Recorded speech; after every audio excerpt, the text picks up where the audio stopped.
Hello, ladies and gentlemen. Welcome back to Pillars of Eternity, which are X2, Loading Screen Simulator. I never quite understood this. Wizards may only cast spells in their equipped grimoire. Additional grimoires may be placed in the quick slots to switch in combat, but it'll be several seconds before they can access their new spells. Why?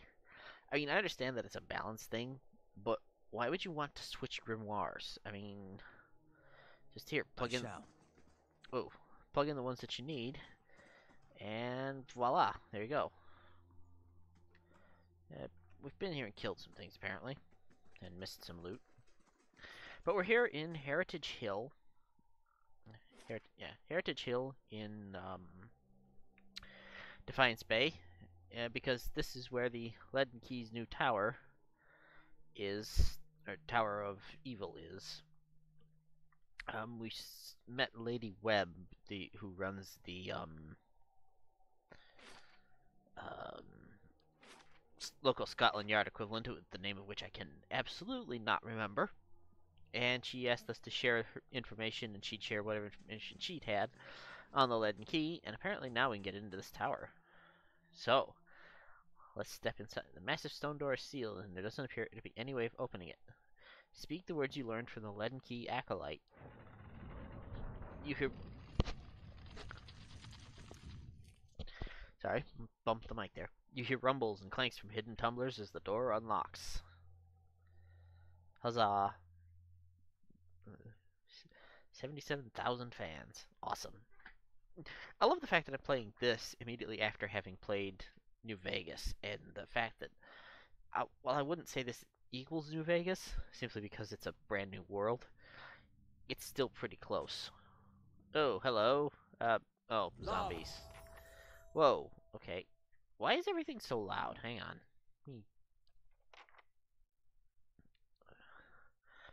Everything seems to be very, very loud, yes. That doesn't seem to have helped. I'll turn my headphones down a little bit. There we go, that's better. Right. Yeah, just lots of zombies. And, well, I say zombies, but you know what I mean. Yes, let's chop them to bits. I'm pretty sure I'm playing on normal difficulty.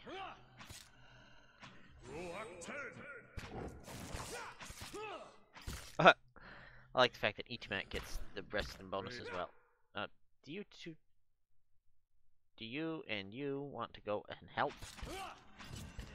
If you can, thank you. This guy's really tough. There we go. Alright. I shall. Ooh. Okay, grab everything. Thank you. And a crumpled page from Aldhelm's journal. And Trindig's letter, huh? Interesting.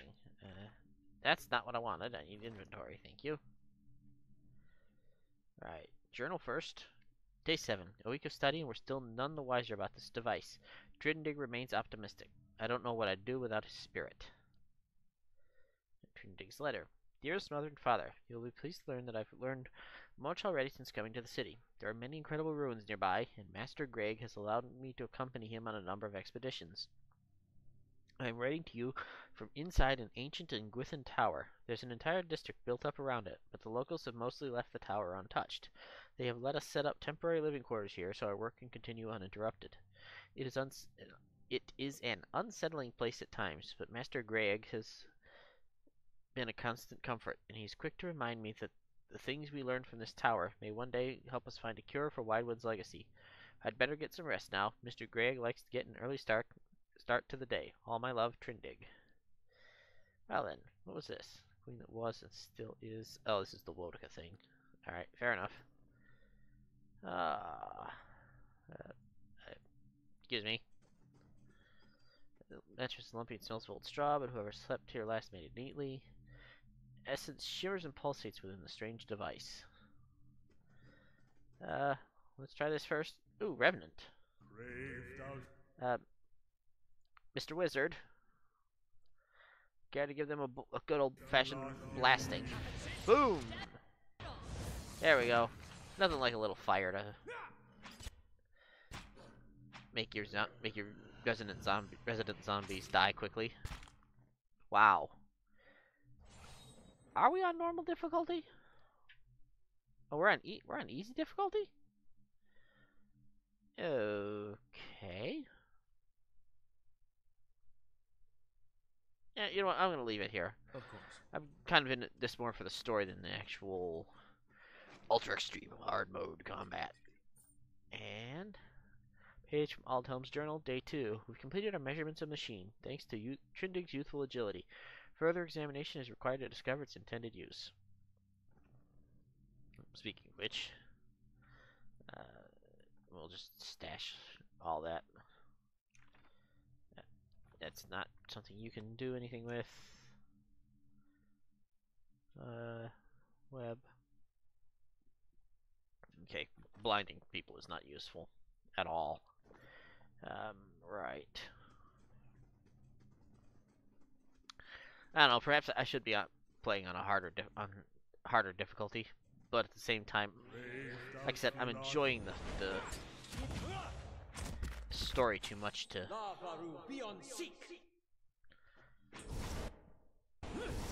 Yeah, thanks. That was helpful. You killed one guy instead of chopping through a bunch. Okay. Sure. You go for it, Tiravis. Yeah. Give him a good stabbing. Do you three want to actually come up here and help?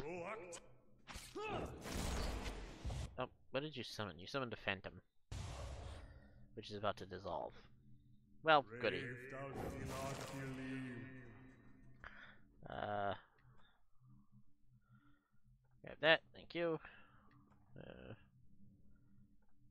Grab those. Switch to stash, pick up everything. Hello? Ooh, and some jewels, and no one used this bed in weeks. Of course. It's over here then. Okay. So there's nowhere to go but up, apparently, which is interesting. We want to rush over there, thank you. Alright, let's quick save. And climb the tower. So, yeah, at this point, I'm playing. Typically, I play on the recommended difficulty the first time. This time I don't. I guess easy must have been the recommended difficulty, but I could probably play on. Oh, hello. Come get some. Whoa. Okay. Aloth, a fireball, please. Right in the midst of everybody. There we go. The rest of you want to actually get in here and fight? Thank you. Sheesh. There we got it.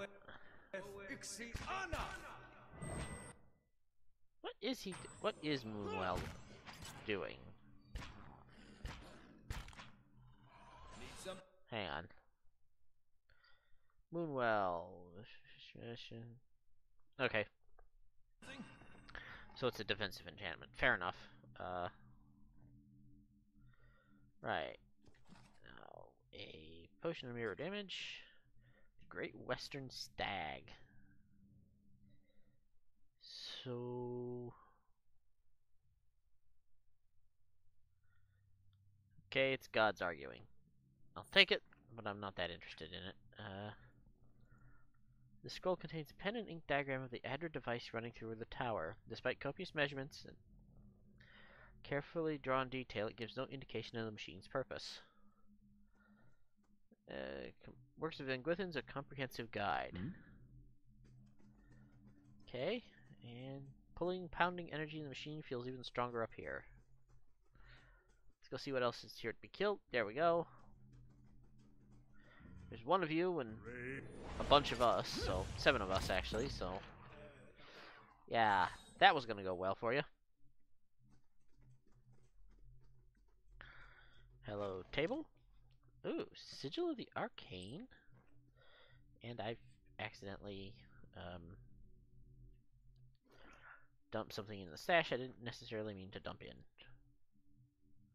Letter from Acantha, which is apparently a quest item. Aldhelm, I did indeed receive your recent summons, as well as the two that came before it. I'd been waiting for you to present yourself on my doorstep so that I could give you my answer in person. A firm and unwavering no. I won't help you. In, in fact, I relish the idea of you and your team of glorified engineers sitting in that tower, sweating over the runes I've studied for years. Nothing gives me greater pleasure than knowing that my research, which you've long disparaged, is the missing piece in your mundane little puzzle. As well you know, it's knowledge I've always valued. I'm just around the corner. I encourage you to find me should you wish to rehash this conversation in person. Yours truly, Acantha. Okay. And this table also contains something, which is a folded page from Aldhelm's journal. Day 10. Patrons grow impatient with the lack of quantifiable results. They should drag themselves out of their mansions and spend a few nights here if they think it's so easy. Ride of the Untamed Wild. Okay. Take all that. I'm basically using the stash to dump anything that I don't find immediately useful. Well, that was hilarious. That's not the... Okay. Excuse me, thank you. Accidentally tried to save there. And table. Scroll the fireball. Page from Aldhelm's journal. Day 11. Finally got out of the tower to clear our heads. Beasts take the patrons. We'll finish the study on our own terms, our own time. Just as I said, as much... Oh, that right clicking is annoying. Just as I said as much to Trindig, the sky came to life with stray lightning. I said it's a good omen, but the poor lad spooked. Only cure for that is a good night's sleep. Right. Yep. You know, those are what you call famous last words. Uh-huh. And the doughty burglar, a Deerwooden farce. Okay, we'll take that. If anybody's interested, I can read it later. If not, yeah. That can go in the stash. I do like the fact that we get quite a bit of gold as we work our way through this. Quick save again. I guess we're headed up some more stairs. And this way, if all else fails, I can just fall back to the quick save and go run away and rest.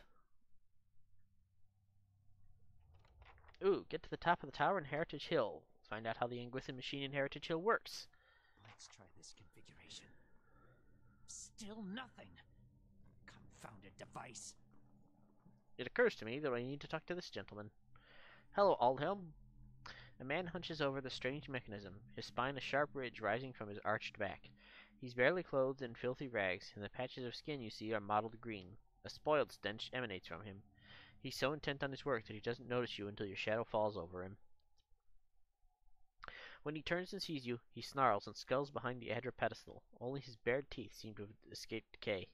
His eyes are yellowed and bloodshot, but they flicker with intelligence. He averts his gaze and holds a hand in front of his face. Shouldn't be here. What do you want? Tell me what happened here. That's what I'm trying to figure out. He smashes a fist into the Adra pillar. His hand makes a crunching noise, but doesn't bleed. Forgive me. Research. We came to do research on the tower. Some commission from gods. It hardly matters now. Alef's lips twist in disgust. If I had a copper skate for every fool animancer whose thirst for knowledge has led to a disaster, well, I never would have ended up in Gilded Vale, that's for sure.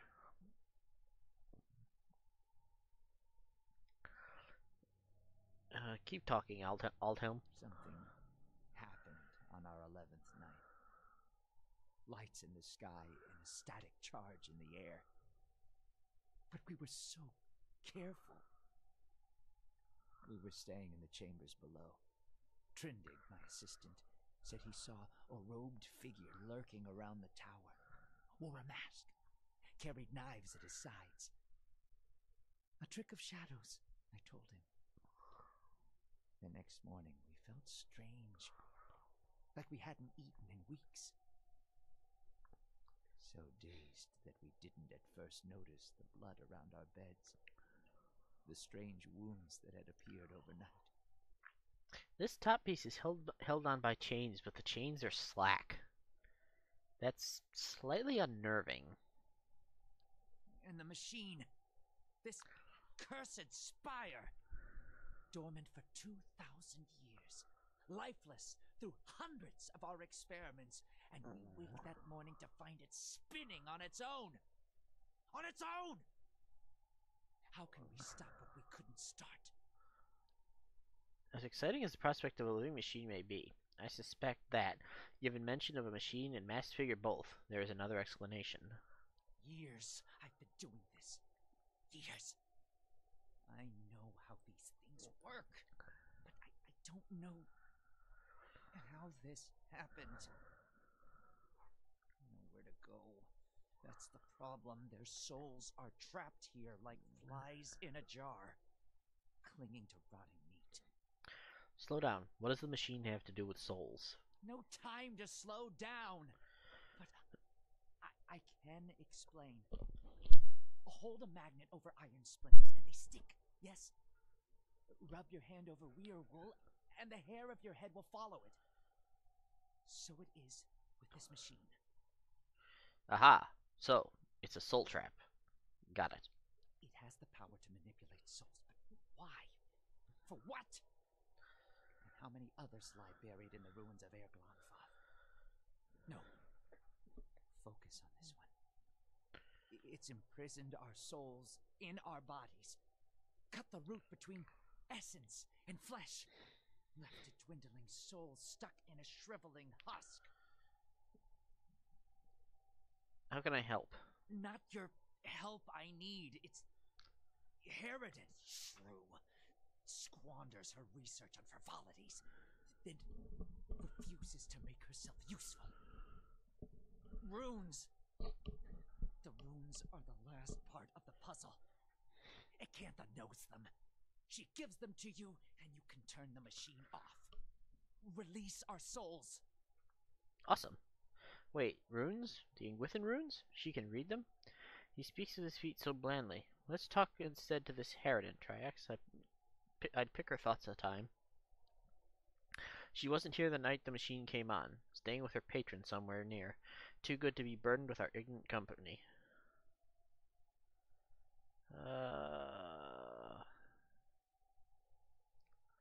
I'll get the words from Acantha. Yes. Acantha. She was here. In the district. Probably here still. Always prepared. Clever lady, that one. And perhaps you'll bring me something. Something to keep me sharp. Then I show you a secret about the machine. Something to make you strong. There's a saying in Ratatouille about feeding sharks. Don't do this, Triax. If nothing else, you're liable to lose a hand. Right. Standing near the device feels like being blown about by a storm gale. The stone steps hum with energy. Oops. That was not what I wanted to do. This mouse is entirely too sensitive. Guys! Proceed to the bottom. Ooh! I like this staircase. None of this. Walk down. Go to the other side. Walk down. Go to the other side. Walk down. Nope. One stop straight to the bottom. Exactly how all video game staircases should work. Thank you very much. Right. So, where, I have to wonder, is Acantha? She's staying with a patron. It would mean rich people. And rich people... Okay. I can't... Oh. Well, never mind. Ah. Actually, I think we've met Acantha now that I'm thinking about it. I wonder if you're meant to do this quest along with the other part of it. And I'll bet there'll be a reward from What's-Her-Face in the Crucible Knights. Crucible Knights? I think it's a Crucible Knights. I know the Adventurers Guild probably won't. Hello, Acantha? You return. What have you come seeking this time? I need the words that operate the Ingwithan machine in the tower. That fool Aldhelm. He sent you, didn't he? I can hardly believe he's had the cleverness to survive. That simpleton thinks he can understand how to use something without understanding what it is, or why it is. Okay. He dabbles with ancient and powerful devices, with all the finesse of a blacksmith. He sends you here to petition me for aid after years of disparaging my research. I'll bet he didn't even tell you the tower's name, did he? That's his problem. Always looking for solutions without caring for meaning. So, tell me the tower's name. Ternuna. It's called Ternuna. They built a machine atop it to contain souls, hold them in place. But the others I've seen, machines scattered all over the Deerwood, are relays, built to move souls. Okay. I'm hearing that weirdness in the sound too. I don't know what that's about. Uh, why would the Ingwithans have wanted to tether souls like this? Perhaps they didn't. Perhaps that's why they built no other machines like this one. We now see the Engwithans as masters of soul manipulation, but they couldn't have attained their expertise without copious trial and error. Perhaps this was one such experiment. Where would they move souls? Another mystery. Hypothetically, anywhere they wished. The real question, as always, is why? To intermix them the way a player shuffles his deck, the way a farmer rotates his fields? To collect them, like butterflies under glass? To melt them down for raw essence? Unfortunately, I don't know. You seem to know a lot about Terranauth. I read the runes like a journal. I understand their meaning. People like Aldhelm try to read them like instructions, and in so doing, they miss their true meaning completely. So how do you operate the machine? Back to these Tinker's concerns, and what would you do with these tethered souls if I told you? I'd release them. So you say. And just what would you release them to? They'd abandon their existence here for another somewhere else, equally aimless and meaningless. What could possibly be more meaningless in existence than their current predicament? Maybe not even Whale knows what would become of them, but it'd be wrong not to give the souls a chance to leave their prison. I could help you, but I won't. The pride lodged in her soul flares up, twisting into the shape of something that writhes and squeals within her. Here, I have specimens aplenty and time enough to observe them all. It's every scientist's dream. My answer is no. But what good is observing all this if you're going to hoard it for yourself? Duller tracks, an entire language at your fingertips, and she hides it away.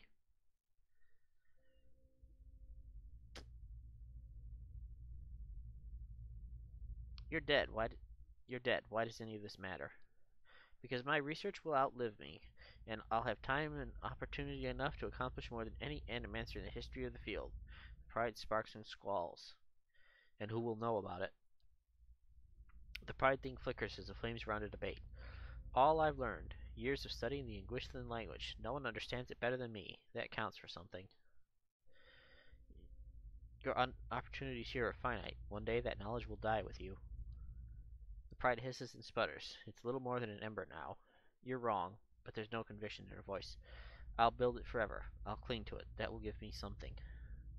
Teach me what you know. I'll make sure that it grows and your legacy lives on. Your words finally quench her pride, and all that remains is a blackened, diamond-hard rock. You cast it away, where it melts into the darkness. So be it. My studies and efforts shall grow through yours. These are the words you need. Her cold, dry fingertips rest on your temples, and you feel her reaching into your mind, forming images from the darkness.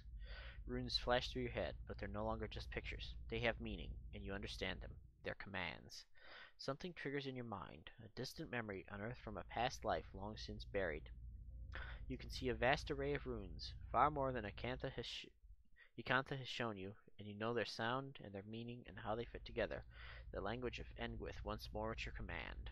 Something has awakened in your mind. You understand far more than I ever did. Take this knowledge, then, and do what you will with Ter Nuneth. Now that you understand its purpose, it will serve you in whatever way you wish. Awesome.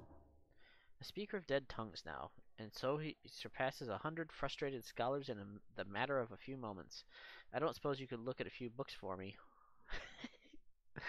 I'll get to you later, Kana. Uh,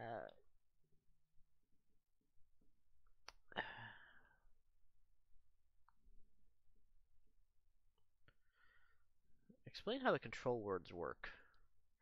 Harnessing the power of Ter Nuneth is about understanding what it was designed to do. You know the words and their meanings. You can speak them, and the towers shall obey. Right. You said other towers around Deerwood were constructed to move souls. Why? Okay, another mystery. What do I do with the tower? Turn it off, I expect. That will be easy now that you can read the runes. The vessels would still roam, but striking them down would return their essence to the cycle. But be careful. That machine controls hundreds of souls, and that volume of essence could easily overload it. Improperly channeling the essence would destroy the machine along with the souls. It would be a terrible loss for posterity. Out of the corner of his eye, Aelith gives you a sly look. It seems your ravenous new friend has just given us the key to ending this wretchedness for good. And now that we've seen what this machine is capable of, I do hope you're not squeamish about the loss of a few hundred souls. That's all, thanks. Deal with the Within machine. I'm not entirely certain what the correct answer is here. Tell you what I'm going to do is take us back to the top of the tower. St. Iffin's not completed. Grieving Mother returns to a stronghold with 1614 experience. Excuse me. Alright. Oh. Yimmer'n legend holds that St. Iffin created a miraculous knot that the faithless could not untie. A daring burglary recently cleaned out the myriad precious relics in the Smith's Hall of Emergall. Where each treasure once stood, a string was tied, each leading back to an intricate knot in the center of the temple. The burglar left a tantalizing clue in the form of a written prayer to St. Iffin, but the riddle has stumped the locals. Desperate to recover artifacts, the priests have reached out to mercenaries and adventurers to help. In Imergall, Grieving Mother met with priests of Abaddon to discuss the mystery of who had stolen the Smith's Hall artifacts and for what purpose.